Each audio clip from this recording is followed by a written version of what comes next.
Hello, I'm Samantha Fish, and this is the Blues Podcast.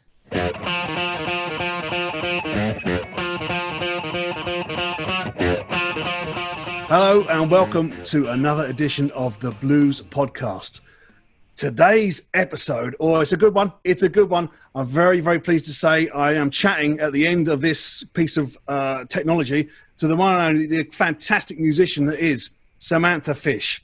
Hey, Samantha, how you doing? I'm good. How are you? I'm all right. Are you bearing up okay in the whole pandemic thing?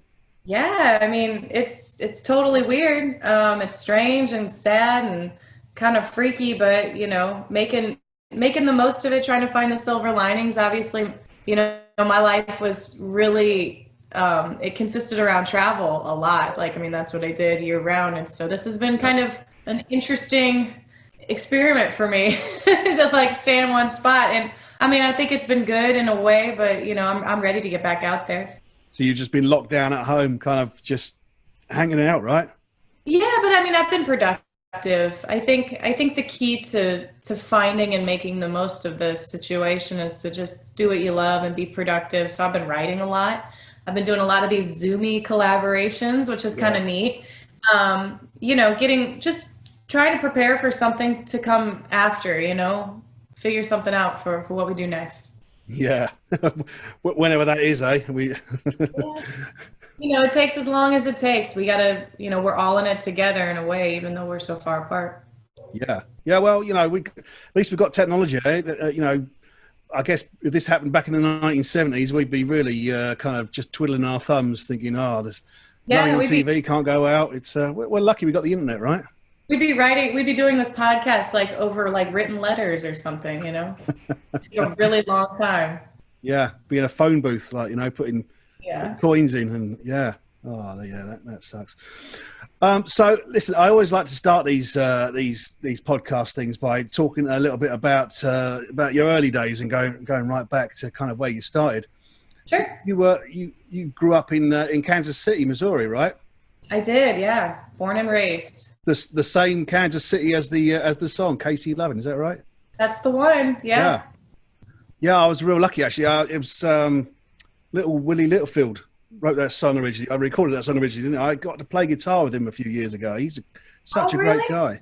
That's great.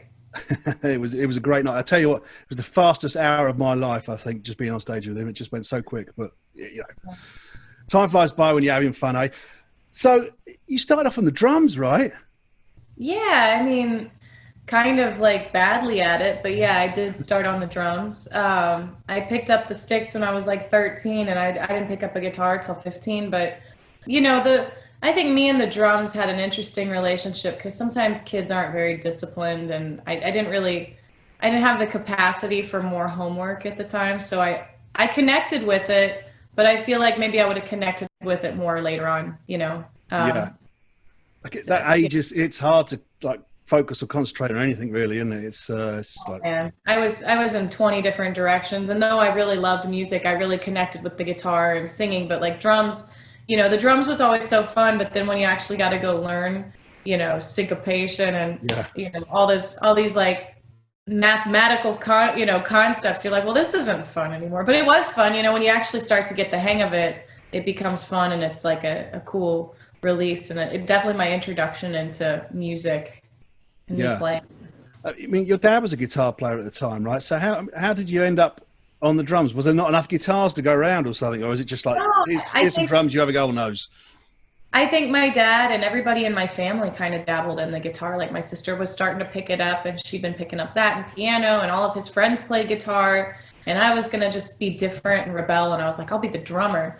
And so I felt like we needed a drummer, right, to kind of kick the jams off. And I'm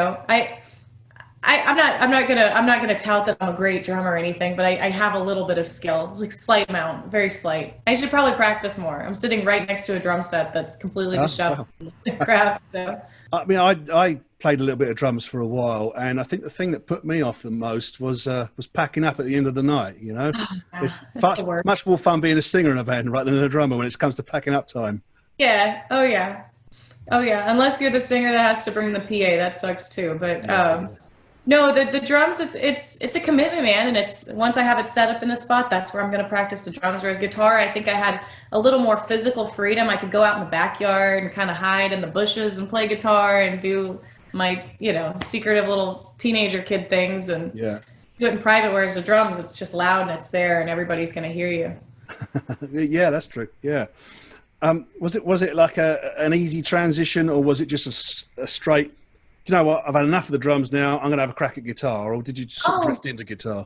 I did them both for years. I mean, I actually, it's funny. I played the drums in my family's, like my aunt and uncle were kind of running this church. My uncle was the pastor, and they did all the music. And so they brought me in to be the drummer, and I played everything like with an AC/DC beat and way too loud. But I did that for, probably till I was like 19 years old or something. I mean, I was in a band. So I don't know. I mean, I kind of did both for a while. I mean, I haven't picked up any professional work as a drummer, thank God, for anybody, for years. But I did keep up with it, and still something I like to get up behind the kit and practice sometimes, just because it's really good. Practicing rhythmic structures is just really good for everything. It's good for your singing. It's good for guitar playing. It's good for anybody who's interested in music. I always encourage them, go pick up the drums first. Like, it just gets that innate sense of rhythm just really driven into you. And that's hard. That kind of stuff isn't always the easiest. Absolutely. Without rhythm and timing, you've got nothing really, have you? Yeah, it's the most important thing. People got to dance to it. When you did start playing guitar, what was the first guitar you got your hands on? Did you like just borrow one off your dad or something, or? My first guitar, well, my dad had some lying around the house, so I'd pick up, like, they had an acoustic, so I'd kind of practice on that. I think I got an Alvarez acoustic for Christmas one year, and then he got me my dad got me a pink kind of a Stratocaster looking guitar that a friend of his had built, and that was my first electric guitar. But man, the frets were so high, I'd tear up my fingers, and so like I didn't really play it much. I think my first professional guitar, God, I'm trying to think. A friend of mine left a Les Paul at a bar after a gig, and he asked me to go pick it up, and I picked it up, and then he just never came back to get it. And I ended up buying it off of him, but that was my first like official gig-worthy guitar, this Les Paul Studio, which a great gig-worthy guitar. Yeah. But yeah, I mean, I think I kind of learned a lot on acoustic first. That's really tough because the strings are a lot harder to push down, and it tears up your fingers a lot. Yeah, I would say acoustic is like it's a different beast for me, and it's like if you could practice and learn to play something on an acoustic, you could play it on the electric no problem when you get on stage, and get a bit of gain on there and all that. It's easy, right? I think acoustic. Well, transitioning to an electric, I think it just depends on the guitar, because you got to find the one that's comfortable for you. Sometimes if you're playing like a really stiff acoustic and then you go to like somebody who's got their strings set up like really slinky, you're almost too clumsy on it. Like you're missing strings and frets and stuff because it's like you can't quite feel it as well. But yeah, I mean, definitely if you learn how to play on an acoustic and then switch over to an electric, it's going to be like butter, Yeah. You're going to feel a lot faster, a little quicker on the neck. There's a good tip there, kids. All right, yeah, there's one. Yeah. While we're talking about guitars, you've got some great guitars on the wall behind you. That's Flying V and a very nice looking Telecaster there, I think. Yeah. Yeah, those are my two Delaney guitars. I kind of got my Flying V sandwiched between. I got my this is probably the most famous Samantha guitar. Yep. It's my cigar box. I got them all over the walls. I'm in my guitar room.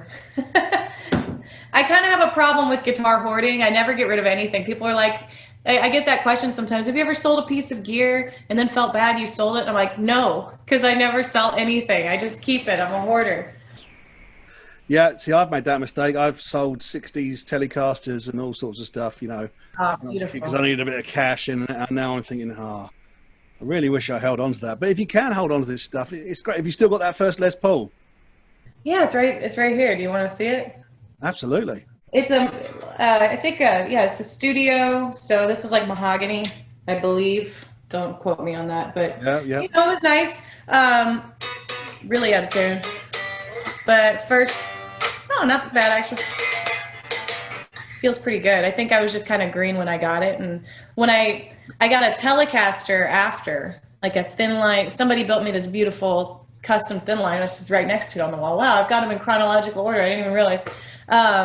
Somebody built me this beautiful custom Tele thin line style guitar, and I think the pickup configuration and the feel of it was just a little bit more expressive for me, and honestly it's funny when you pick up a new guitar and you feel like a better guitar player just because it fits you more. Right, you know, yeah. You start being able to do things that you never really thought you could do, and you're like, wow, this guitar, it's magical. This one, it was just my first, so it gets a bad rap, but it's actually a killer guitar. It's not a bad guitar to start on, right? It's not a bad first guitar. Yeah. No, it was just like kind of happenstance. This guy left it at a bar and was like, could you go pick it up? And I did, and then he never came back for it. So I bought it from him, and the rest was that. Wow. That's that's like a real lucky story. Yeah, great. Oh, yeah. What was it that got you into the blues originally? Because it's, you know, a girl from Kansas growing up in the, you know, the late 90s, I guess, something like that. What got you into blues? Well, I'd say the original thing that got me into blues was just really, you know, I picked up the guitar and I started wanting to learn how to solo. And really the guitar-oriented music that I was hearing was the stuff on the radio, which is classic rock, basically. You know, you've got, there are some stations that you hear guitar solos, but like primarily it's like rock stations and classic rock. You hear those great old school classic solos. And so I just started kind of getting into classic rock and figuring out different things here and there. And then it's just like a gateway, you know, you start going back into, you know, what influences did Keith Richards have? And it's like, oh, the blues. You kind of just get into once you start going down this path, you know, before you know it, you're like listening to Howlin' Wolf and, furthermore, like Skip James, and, you know, you go and find that Delta stuff. And I think once I sort of discovered like the R.L. Burnside Fat Possum roster, right, yeah, like the North Mississippi stuff, it really it caught me. And so I already had this sort of love for it. And then growing up in Kansas City, you know, if you want to go out and play and like sit in at a jam or something, we have a really rich history of jazz and blues. So there was just all this you know, open jam night, which is like, come out and play blues. So I sort of started there, and, you know, and then things just develop. I mean, it's been developing for 15 years. Still developing, right? Yeah, absolutely. It never stops. It never stops. That's what you're supposed to do, you know? Yeah. It's not just blues that you're into, is it? It's all kinds of things you mix up into your music. I mean, you know, if you're not listening to the blues, what sort of stuff would you go out and listen to? Well, you know, again, like classic stuff. I love old soul music. I love Americana and country. I even listen to pop music, you know, I listen to contemporary things. I also, you know, I like experimental stuff. I like rock. I mean, I'm kind of all over the map. There's stuff, of course, I don't listen to, but I'm not like, against anything, you know? I don't know. I mean, I'm a little all over the place. I think that's good. I don't think there's anything wrong with that at all. I think it's good to be all over the place, right? And take a bit of this and a bit of that, and, you know, all kinds of, just bring it all in and mix it up in the pot. And that's your sound then, isn't it? That's yeah, I mean, I think you have to be willing to take in the world around you. And, you know, sometimes that's old school classic blues music. Sometimes that's contemporary pop music. Sometimes it's, you know, jazz. You know, I've been like trying to expand my record collection. So I guess that's like my, you know, hardcore musical side. If I go and I look at my records, it's like that's a little bit eclectic, and, you know, a little bit speaks a little more to my personality as far as music choices go. Because I think you're a little more selective when you go into the record store. It's like, okay, I need these, you know. Are you still like old school? You want to go down to the store and flick through all the vinyl and buy something, or you're not a streamer? Then you're not just sit at home on the sofa and go. I mean, I do it all. You know, because honestly, my record collection can only expand as far as how many times I can go out there and get them.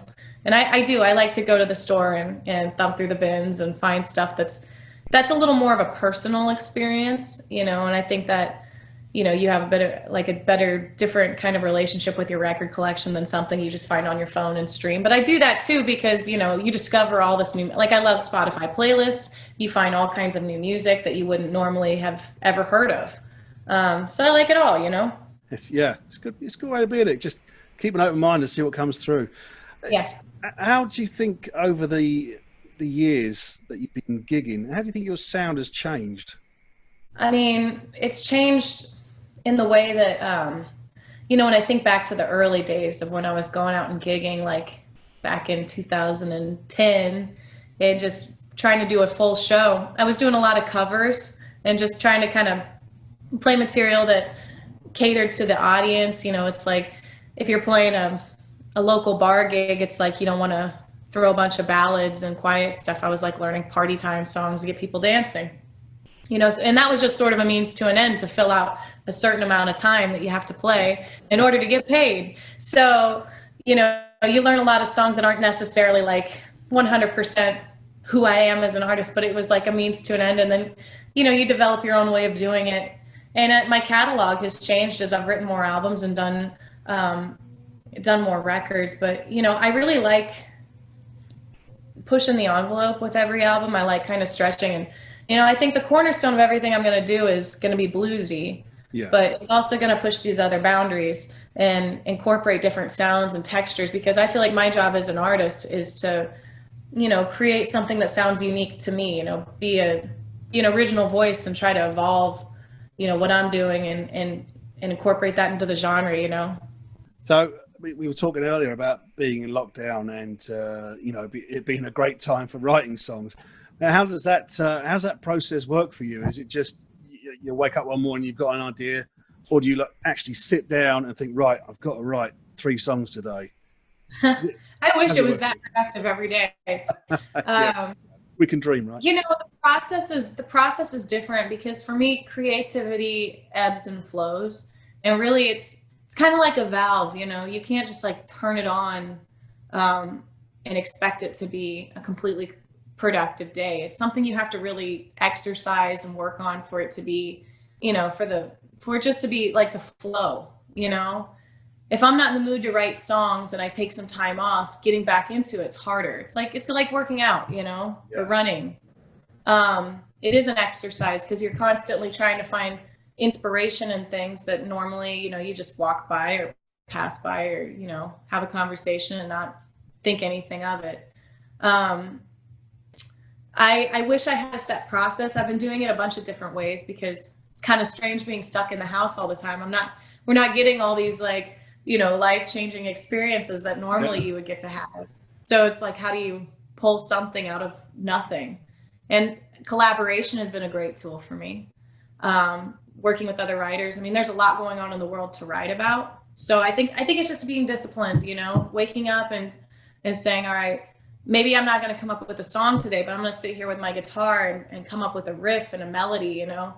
I record everything. If I think of a fun melody, I record it. My phone is full of psychobabble. So I think in order to be a writer, you have to just have like a phone full of nonsense and, Yeah. A phone's a handy thing, right? Because, it used to be years ago, you'd have to just write something down on a scrap of paper. And then if you had an idea for a tune, you had to try and find somewhere to record it quickly before you forgot it. But now with a phone in your hand, you can record anything anywhere. I mean, I hate to think in years to come, people are going to start releasing albums of stuff that's been recorded on your phone or something. I mean, God, that could be probably, right? Probably. I figured out how to use the little DAW, the little digital audio workshop or workspace on my computer. And it's like, wow, I mean, yeah, you can totally record stuff just right in our own little bubble. And it's sort of interesting. The technology is getting so good. I'm sure we'll be able to record all the crazy stuff on our phone onto an album someday.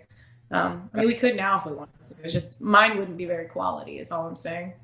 I wouldn't want mine being heard by the public at all. I would hate for someone to find that. It's like, I don't know, probably commit me to the loony bin or something. Well, that does sound like it might make a good album at least. So yeah. It's just like psychobabble, it's like nonsense, I'll scroll through ideas all the time and be like, oh my God, what was I thinking? You ever think you have a dream about a song, like in your dream, and you wake up and you're like, oh, this is amazing. And you write it down and the next day you see it and it's just nonsense. Yeah. Like me all. Sometimes I get it. I dream about a song and I sort of write it down in the middle of the night or do something, and I think it's the best song ever. And then I wake up the next day and it's complete shit.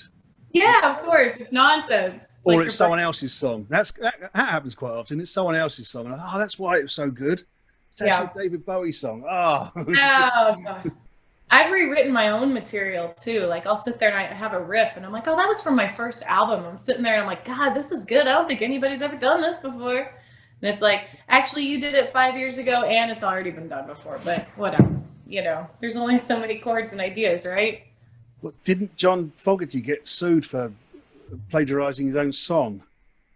Yeah, he did. And I don't think it stuck, did it? But it was like, you know, well, this is going to happen, right? When you write so many songs, you're going to start coming out with some things that sound similar. But yeah, of course, yeah, for sure. Your first album was a live album, right? Yeah, I mean, I did that one myself, at like 19 or 20. So it's not. Anytime people really want that album now because it's out of print. I don't print it because, to be honest with you, it's like I kind of hate it, and I know. I do. I mean, and I don't think it's very good, and the quality of it just wasn't, you know, to my liking. But anytime you tell somebody, I don't like this album and I don't want it out, people go crazy and try to find it. Yeah, it makes them want it even more, right? Because they want to know what's so bad about it. But, then I see them on eBay sometimes and they're really like expensive. And then, you know, I feel bad if somebody buys it and I'm like, did you like it? And they usually say yes because they have to like it once they've committed to spending the money. But I'm like, it's shit. But yeah, no, I did a record. God, I'm like talking shit on my own work. I'm so sorry. Yeah, I did a record.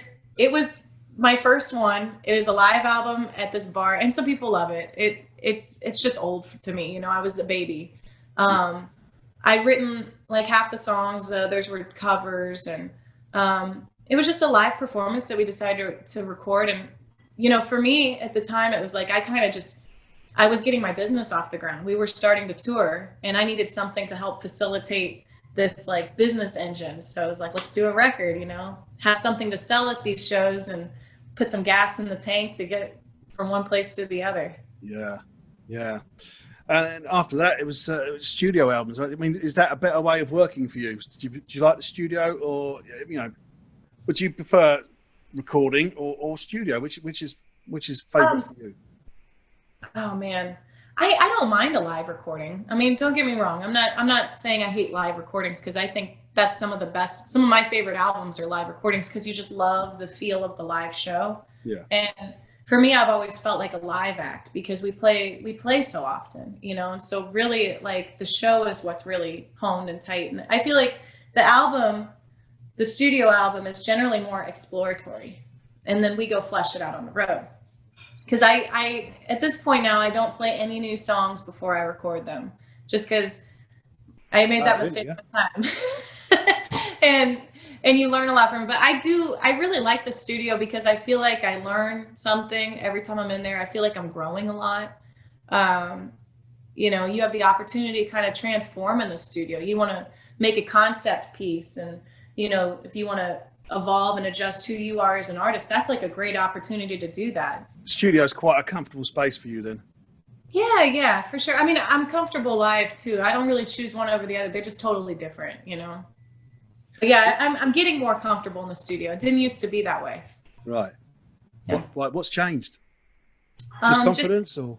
I think a confidence level. I think just a little more understanding and accepting the process. You know, recording is so much different than playing live. Like, you know, the soundscape that you have to play with, you know, just how much space you have sonically.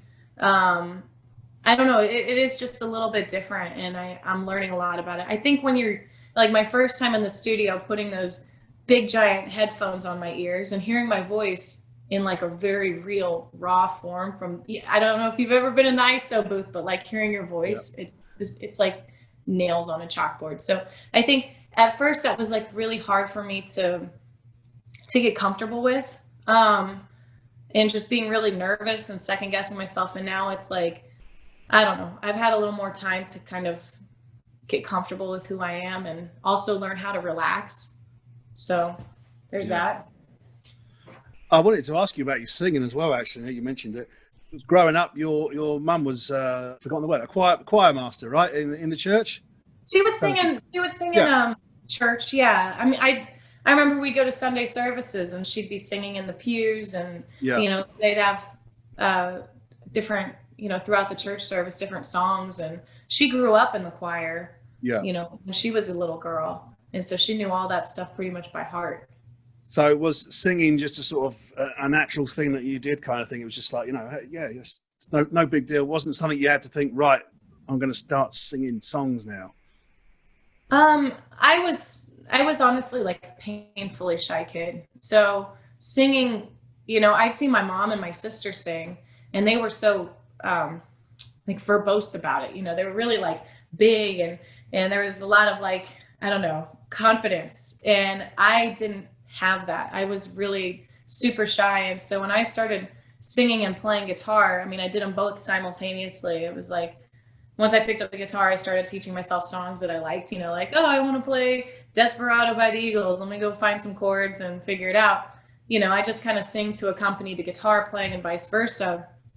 I never really thought I was a good singer, but it's something I've worked really, really hard at. I've taken vocal lessons for years off and on, when I have the time, like just because it's a strange instrument in that with guitar, I feel like I can see somebody play and maybe learn something, I can watch them play and pick up a little trick, where with singing, it's all internal and it's all about feeling. And it just, I don't know. I think because when I would go out and perform initially, I'd get so tight and like tense, and then my performance would suffer for it. There's so many things like with singing, like there's just so many little tricks that go into it. I don't know. I mean, it took me years and years and years to feel kind of comfortable. Do you ever sing without playing guitar? Because I've done this a couple of times. It's a completely weird alien thing for me. It just doesn't feel right. It's weird. I feel like Will Ferrell. I'm like, I don't know what to do with my hands. Yeah. I stand there and then I try snapping, and then I'm like, I look like an idiot, and I try clapping, and I'm like, I'm a weird clapper. You try dancing. I've seen videos of myself where I'm like, it's not cute. Yeah, it's weird. It's weird to me. I think just because I did them both simultaneously, and I'm not opposed to trying it and doing it more, but it just does, it feels a little strange. I feel more confident when I have when I can, I've got half of my body taken up with something, and I can it's that's like a part of me, It's almost like something to hide behind, though, isn't it? It's kind of like a shield, almost. In a way, but I wouldn't necessarily consider it hiding. It's just like, it's an extension of who you are, and it's like, it's a confident piece for me. When I don't have it, I guess I just don't exactly know what to do with my hands. That's all. If I have pockets, I'll put my hands in my pockets, but then that feels strange too. Yeah. My mum always said, don't put your hands in your pockets. You're not supposed to do that. Stand up straight, and we've got like hundreds and hundreds of fan questions here. It's wow, really? Inundated, yeah. So I'm going to start going through a couple of those now, if that's cool with you. Yeah, sure. Here we go. I'll try. I think we weeded out most of the scary, strange ones. Were there weird ones? Yeah, you don't want to know. You don't want to know. I'll go on there and look later. I'm sure I can find some. Okay, so Chris Dwyer has written in and said, in a world gone absolutely mad, what do you do to keep yourself occupied with other than music? Okay. Hi, Chris. I actually know Chris. Chris is awesome. He comes up to a bunch of shows here in the U.S. What am I doing to keep occupied? Well, I'm trying to do some socially distant, social things. That's something, because, you have to see people. There's a little bit of that crazy isolation thing going on, but I've perfected my Kansas City smoked ribs. I'm getting really good at smoking ribs. Nice. Cooking is fun. I've spent a lot of time with my cats, quality time. The first month I spent so much time with them, I took them both to the vet because I was so paranoid that I was like, they sleep all day. Is this normal? And they're like, you're a nut job. I took them to the vet 3 times during the start of this. So yeah, spending lots of time with my cats. I've been swimming. I've been working out. Um, you know, I always go back to the music stuff because that's still like my whole life, you know, the writing and working on things and trying to move that forward. Um, God, what else have I been doing? I'm killing Netflix, killing it, absolutely smashing Netflix. Yep. Um, I've been I tried getting into sewing my stage clothes, and that was a horrible failure. I hooked up my sewing machine for the first time in like a year and tried to make an outfit, and it looks like garbage, so that's cool. Really? Lots of failures, I guess. I've been failing a lot at normal house stuff. I don't know, just trying to get outside too. Chris also mentions that you can speak multiple languages, right? I don't know where he got that. I did see that question and I laughed because I was like, bonjour, uh, you know, merci, guten tag. I could speak like a very upsettingly small amount of German, French, and just like a tiny, like horrible amount of Spanish. I'm not bilingual by any means. I can pretend, but it's Okay. generally offensive and yeah, it doesn't work out for me. So there you go. There's one of the crazy ones got through. Let's go to Eric T. Lurick. That's a good name. I like that. Eric says, Samantha, you sometimes say that you are or have been very shy, which I think you mentioned earlier on. He wanted to know how you got over that. Little by little. I mean, I still get nervous to go on stage. I mean, it's just natural, but like, um, you know, little by little, I think you just got to accept yourself and start liking yourself. I don't think it's something that ever goes away, but like, you know, as far as like performance anxiety and stuff and going on stage, I mean, if you go up there and you do it every day, I mean, yeah, it's going to be scary, but it gets a little less scary each time. So you just keep doing it. Yeah. Yeah. I know some performers who like get so nervous before going on stage. They're literally throwing up at the side of the stage before they go on. Yeah. And I just say, why do you do it? If it's that horrible, why do you do it? I mean, God, it's that's a Well, strange because thing. you love to play, you know, for me it's like, I mean, I've had that before, like not throwing up so much, but like panic and anxiety and just like straight fear. Like I don't, and it's like irrational too, because when you think about it, it's like everybody's there to have a good time. They've already bought the ticket. They're Yeah, sold. there for They're you, right? ready to Yeah, have fun. They want to have fun, and you're there to purvey that for them. But I think sometimes it's easy to get kind of stuck in your head and like really get, you know, just kind of psych yourself out. But the reason you do it is because you're there to bring a greater feeling to the room of people that have come to see you, and also it makes you feel good. I mean, at the end of the day, when I get off stage, it's like, oh, I know that was like weird to get up there for some reason, but once you do it, it's like, I don't know, it's that's the second language, you know, that's the yeah, communication. That's the way you connect with the world. And it's necessary, you know, you do it because you have to. I mean, I think when you see people like that throwing up and terrified, it's like they're getting up there because that's more important than the feeling that they're feeling at that time. yeah. You know? Ronald Jacobs says, "Hi, Samantha." He Hi, says, Ronald. a few of us have been talking about what our favorite lineup is. Some of us love Power Blues Trio, and Ronald personally loves you on guitar, backed by bass, drums, keyboard, and horns. He would Oh, love to know what your favorite kind of lineup is and why.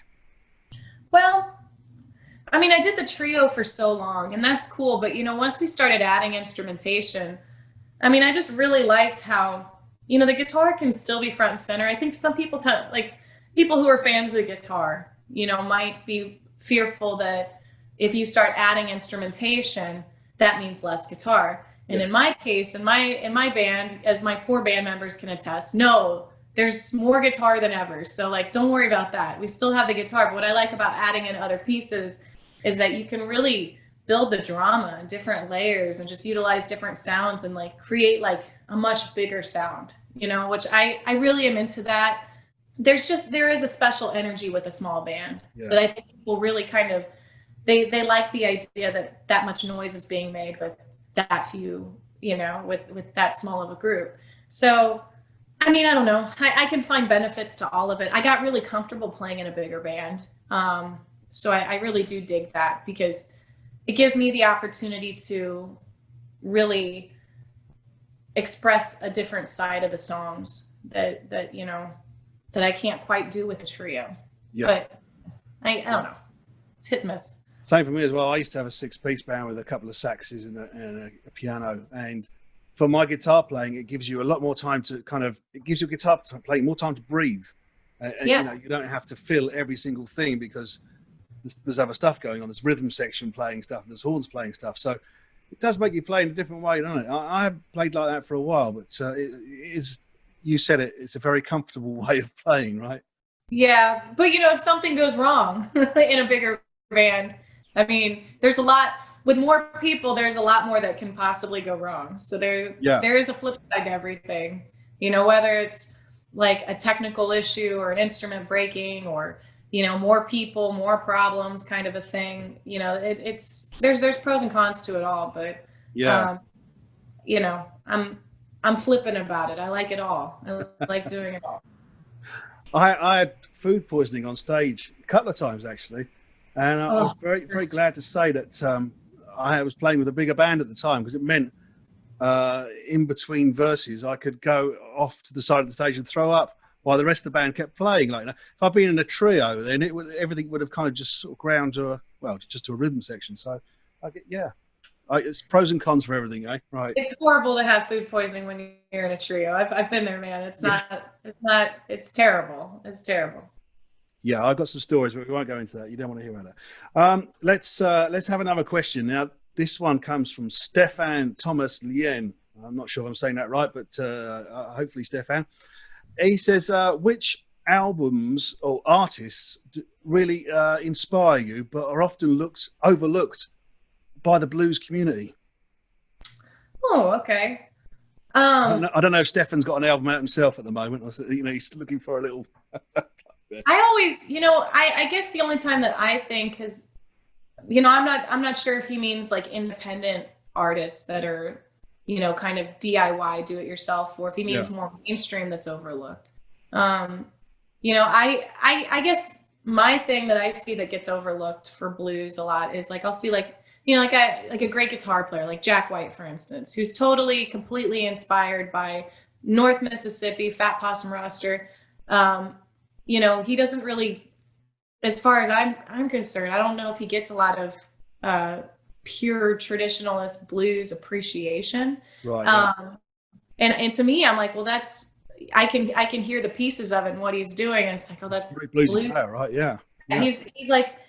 He's one of those evolutionary, you know, he liked the blues, thus you get Jack White. You know, it's the same with the Black Keys. I mean, hell, I think they were even on Fat Possum doing Junior Kimbrough records for a while. You know, there's artists, I'm trying to think of like another really mainstream one. I'm trying to get there. I've heard songs over the years where I'm like, well, that's just a straight blues song, but it's on contemporary pop radio, and we're never going to give it like a second glance in the blues community, which is fine. You know, I get it. But at the same time, you know, I look at artists like the Rolling Stones had that blues album, which they won a Grammy for. And I don't know if they got like as much blues love for it, which is, you know, it's fine. It's the Stones. They're not missing out on anything. But to me, I feel like if maybe we gave more attention to some mainstream artists, it might help grow just the attention we get on some of our artists that, you know, don't get as much mainstream attention. Yeah. Oh. Yeah. Yeah, we could talk about that all night. But we have another question. I like this one. This is a good. You're going to like this one. This is from Art Boker, which is another great name. Art says one of the things Samantha is known for is playing cigar box guitars. Art's question is: has Samantha ever smoked, or does she smoke cigars? And if so, what brands?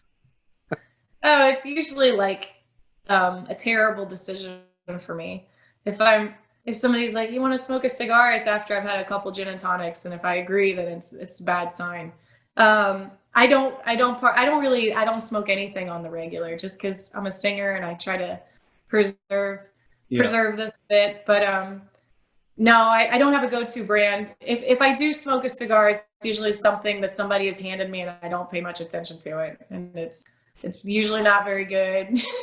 Like things just go downhill from there generally. I have a So, feeling Art will be turning up at one of your gigs soon with a box of cigars for you, I reckon. oh, probably like really nice cigars, and I'll try. I mean, I'll try it, but I don't think that's me so much.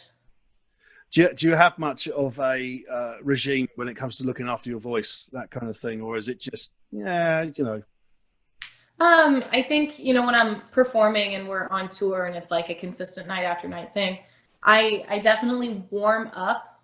That's the thing I do religiously every day, is a vocal warm up. And that's usually, you know, at least 15 to 30 minutes at least. Just, I think it's really important to get everything loose and stretched out and just ready to, you know, you're going to put it through some paces for a couple hours. So it's got to be ready to go. I'm terrible about it, but I try to drink as much water as possible. I'm, you know, I don't know about you. I like coffee, and I like red wine. And sometimes you go from one into the other. You're like, wait a minute, we should slip a couple glasses of water in here. No, but I on the road, I drink a lot of water. Try to sleep as much as possible. Sleep and water are really like the most recuperative things you can do. And then if I'm having a particularly rough day or, you know, issue vocally, ibuprofen before you play. It takes out swelling. So that's always something helpful. But trying to think if there's anything else I do for it. No. No, that's it.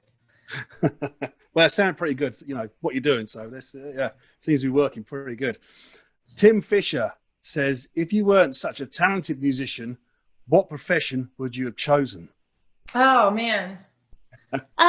You know, this is tough because I was in high school asking myself the exact same thing, like, what am I gonna do?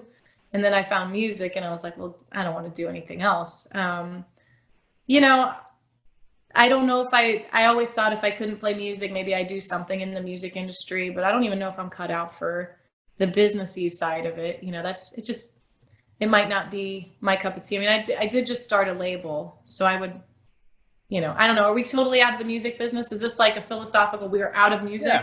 Yeah. Um, I love animals. Maybe I would do something with animals, maybe like a veterinarian or something like that. But I also like helping people. I like talking to people. I know I was considering like psychology or some type of social work when I was back in high school. My aunt does that, and I think it's really cool. So I was really into that.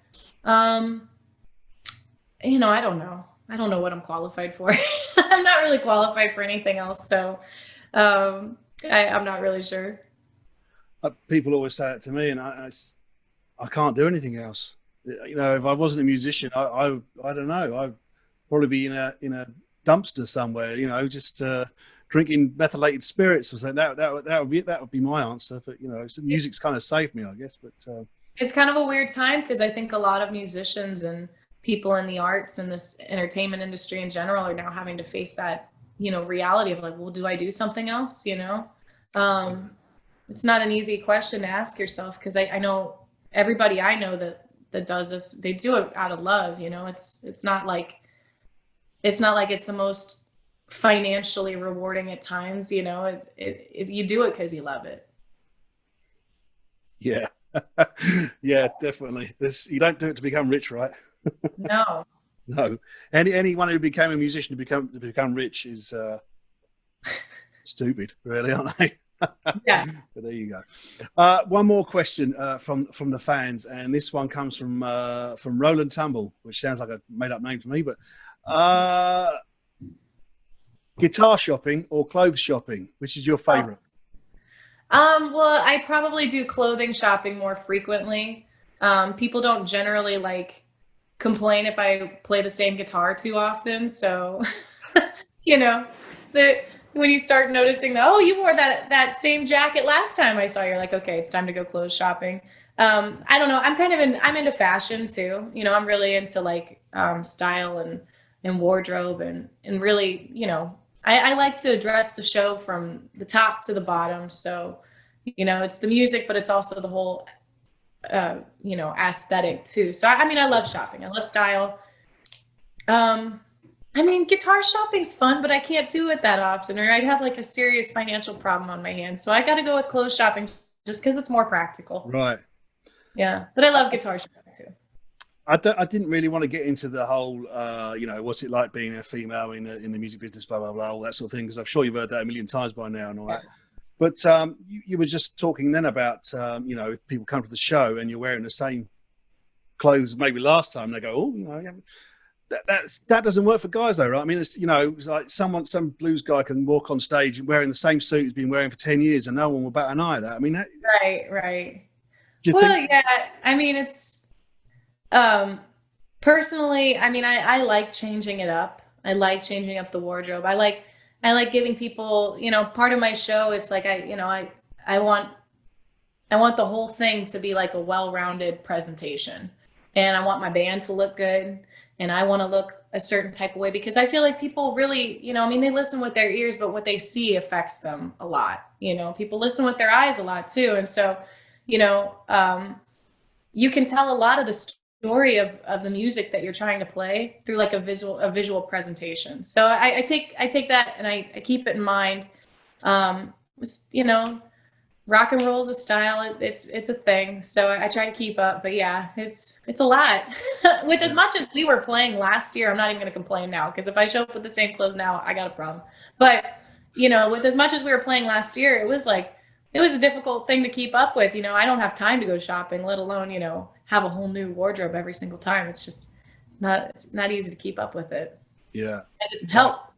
A lot easier this year, right? Yeah, it should be. Too easy, yeah. So we're starting to run out of time a little bit. I always like to finish off with this question that I ask to everybody, and it's a bit of a convoluted one. So I'll explain the scenario to you. We're in the future a little way, and they just announced that a huge meteorite is going to hit the world. What is that happening in November? Probably, yeah. And the world president has got on the phone as the president of the world now. We're all, everybody's kind of happy and friendly. Cool. And so it's probably a long way in the future. And the world president's got on the phone and he says that, Samantha, you've heard about this this meteorite. The world's going to end. We want to put on this huge party and we want you to come and play a song for us. We want to know what song you're going to play and who's going to be in your band. Oh, God. Oh, whoa. This is like a really hard question. Does this mess people up? We've had some really interesting, completely different answers from loads of different people. It's been a great one. Yeah. Well, I'll just, because I'm sure this answer changes day to day. But for now today, I'm just going to commit to these answers. So, let's just go with it. My COVID kind of anthem, we played it at a live show I did. And I played it online. It was Don't Let It Bring You Down, the Neil Young song. So I guess if we're all going to die by a meteorite, don't let it bum you out, buddy. Don't let it bring you down. That's a good message. Who would play with me, though? If I'm going out, I'm going out with my band. These are the people that have given so much of their life and livelihood and like their world to the music. I mean, I think they would deserve to play on that at that point. But if they're all dead for some reason, then I guess I would go with, can I resurrect people? Is that a power? Everybody always asks. This is the first question most people ask. And because it's in the future, you can have holograms on stage of anybody you like. So, yeah. Okay, cool. Well, let's put John Bonham on the drums. I mean, Tom Petty's got to be in the mix somewhere. I don't know. This is really tough because the band would just be huge. It'd just be all my heroes on stage with me. Some members of the Rolling Stones. Let's do that. Could I do it as I guess Neil Young would have to be there because it's his song. Is that good enough? Is that enough people? Party, right? It sounded like a pretty good party already. So yeah. Yeah. We'll do James Jamerson on the bass. Neil Young on the guitar and Keith Richards. Let's just throw them in the mix. Tom Petty's in there too, and me. Trying to think keys. Let's do Ray Charles on the keys. That's pretty good. Everybody's. This is gonna be this is a bummer of a concert though.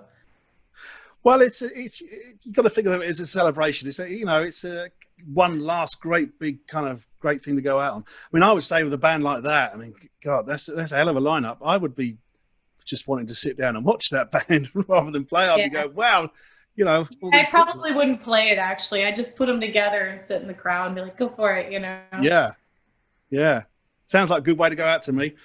And on that note, we kind of run out of time. So I want to say, Samantha, thank you so much for talking to us. And hopefully you'll be out back on the road again soon, all of us. And Thank you. Thank you for your time. I appreciate it. Thanks for having me. Right back at you. Yeah. So if you've enjoyed this, why not like and subscribe to the Blues Podcast right now? All right.